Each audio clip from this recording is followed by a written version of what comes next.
Okay. So, and ఇంకోటేంటంటే మాకు తెలిసిన వరకు ఏంటంటే మణికంఠ లైఫ్‌లో ఒక స్ట్రగ్లింగ్ పార్ట్ కూడా ఉంది అనేసి తెలిసింది. నిజమేనా? అది ఎంతవరకు నిజం అసలకి?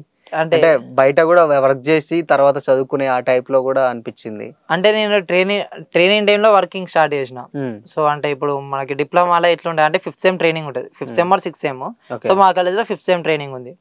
సో 5th సెమ్ ట్రైనింగ్ అందరూ ఈసెట్‌కి ప్రిపేర్ అయితారు. సో అంటే ఈసెట్‌కి ప్రిపేర్ అయితే జాబ్ చేసేటోళ్ళు జాబ్ చేస్తారు. నేనేం చేసిన అంటే జాబ్ చూస్ చేసుకున్నా.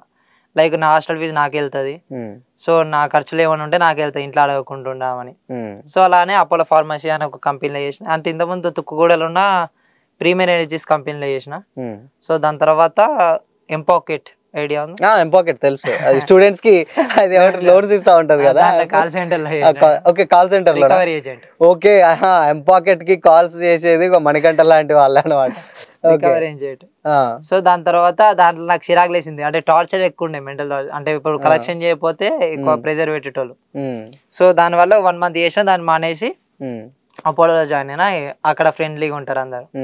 సో ఫ్రెండ్లీగా ఉంటారు ఎప్పుడప్పుడు. అంటే వర్క్ అయిపోయినంటే వెళ్ళిపోవచ్చు. సో అలా ఉంటే నా వీడియోస్ కూడా కలిసి వచ్చేది. సో చాలా మంచి అలా వర్క్ అయితే చేసుకుంటున్నా. ఓకే. సో అంటే మామూలుగా షాప్ లో కూడా ఏమంటారు వర్క్ చేసి పార్ట్ టైమ్ గా జాబ్ కూడా చేసేవాడిని. అదేనా అప్పుడేనా? అది ఎప్పుడో 7th క్లాస్ లా. 7th క్లాస్ లోనా? 7th క్లాస్ లా చిన్న వర్క్ చేసిన అంతే మా ఓనర్స్ షాప్స్ లా. సమ్మర్ లా. అంటే నువ్వు వర్క్ చేసేదా దాంట్లో? సమ్మర్స్ లో వర్క్ చేసిన. ఏం చేసేది అప్పుడు? అంటే 7th class Paragon showroom. Okay, Paragon showroom లో. అంటే షోరూమ్ అంటే పారాగాన్ గోడౌన్. సో అవి బాక్సెస్ తీసి ప్యాక్ చేయాలంటే. ఓకే, 7th క్లాస్ లోనే స్టార్ట్ చేసావా? 7th class. ఓకే. అప్పుడు ఏంటి అంటే నార్మల్ గా వేరే పిల్లలు అయితే చాలా మంది ఆడుకుంటూ ఉంటారు సమ్మర్ హాలిడేస్ అంటే హ్యాపీగా. అంటే మా ఫ్రెండ్స్ అందరు ఆడుకుంటున్నారు, నేను ఒకని ఇట్లా వర్కింగ్. ఎలా అనిపించేది అప్పుడు ఆ టైంలో నార్మల్ గా? నాకేం అట్లా ఏముండదు. నార్మల్ నాకు వర్క్ మీద ఇంట్రెస్ట్ ఎక్కువనే. సో ఏదైనా చేద్దాం అనుకుంటే అది చేసేస్తా. మనీ వస్తుంది కదా ఏదైనా. మనీ ముఖ్యం. ఇంట్లో వాళ్ళు అడిగితే ఏంటది, మా మమ్మీ 10th క్లాస్ దాకా కూడా 10-20 రూపాయలు ఇచ్చేది. 10th క్లాస్ దాకా. 10th వరకు కూడా? 10th వరకు కూడా బయటకు 10th వరకు కూడా 10. ఓకే. ఎప్పుడైతే 10th అయిపోయిందో నీ కాలేజ్కి వచ్చినప్పుడు, సో అప్పుడు ఫోన్ చేయగానే మనీ ఎంత అడుగుతా అంత కొట్టేస్తాడు. సో అట్లా ఎక్కువ ఖర్చు పెట్టలే 10th రాక. 10th తర్వాత మా ఫుల్ ఖర్చులు అవుతున్నాయి. 10th వరకు కూడా 10-20 రూపీస్ ఇచ్చేది. అది కూడా 10-20 రూపీస్ రోజుకి కూడా కాదు, 10 days కోసారి. 10 days కోసారి అది కూడా. ఓకే, 10 days కోసారి 1 week కోసారి ఖర్చు పెట్టినిచ్చేది కాదు.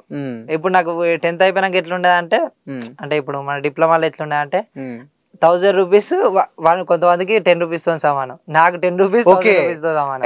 అప్పుడు డిప్లొమాలో ఉన్నప్పుడు, డిప్లొమా ఫస్ట్ ఇయర్ ఉన్నప్పుడు. సో ఎప్పుడైతే ఇలా ఇన్కమ్ వచ్చి స్టార్ట్ అయిందో నా ఖర్చులు కూడా ఎక్కువ పెరిగి, నేను కూడా ఎక్కువ ఖర్చు పెట్టాడు. డైలీ 300-400 ఖర్చు అయిపోతున్నాయి నా చేతుల్ని. అంటే ఇన్కమ్ పెరిగింది కాబట్టి ఖర్చు కూడా పెరిగింది. ఖర్చు అంటే ఇక నాకు బయట ఏమన్నా ఇప్పుడు నార్మల్ గా ఫ్రెండ్స్ బయటికి రమ్మంటారు, నేను ఎక్కువ బయటకు కొను. బయటకు పోయినప్పుడు అయితే షాప్ లో ఏమైనా పడితే కొనుక్కొని తినేసి, ఏం చేస్తున్నారా డబ్బులన్నీ అని ఆ టైప్ లో కూడా అంటారు కదా.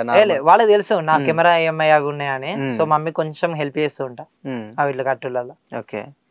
సో అట్లా ప్రెసెంట్ డిప్లొమా ఫస్ట్ ఇయర్ లో అలా గడిచిపోయింది అన్నమాట. ప్రెసెంట్ అంటే ఇప్పుడు థర్డ్ ఇయరా ఇప్పుడు నడుస్తుంది కాలేజ్? Third year. కాలేజీలో ఎలా ఉంటది ఏమంటారు చేసేటప్పుడు? అంటే ఫుడ్ బ్లాగ్స్ చేస్తున్నారు, వీడియోస్ గిట్లా చూస్తూ ఉంటారు కాలేజీలో లెక్చరర్స్ గానీ టీచర్స్ గానీ? లెక్చరర్స్ కూడా తెలుసు నా వీడియోస్. ఏమంటారు వాళ్ళ ఫీడ్బ్యాక్ ఎలా ఉంటుంది? లెక్చరర్ ఫీడ్బ్యాక్ ఎట్లా అంటే, ఓకే చేసుకో, మొత్తం దాని మీద డిపెండ్ కాకు, కొంచెం స్టడీ మీద ఫోకస్ పెట్టు.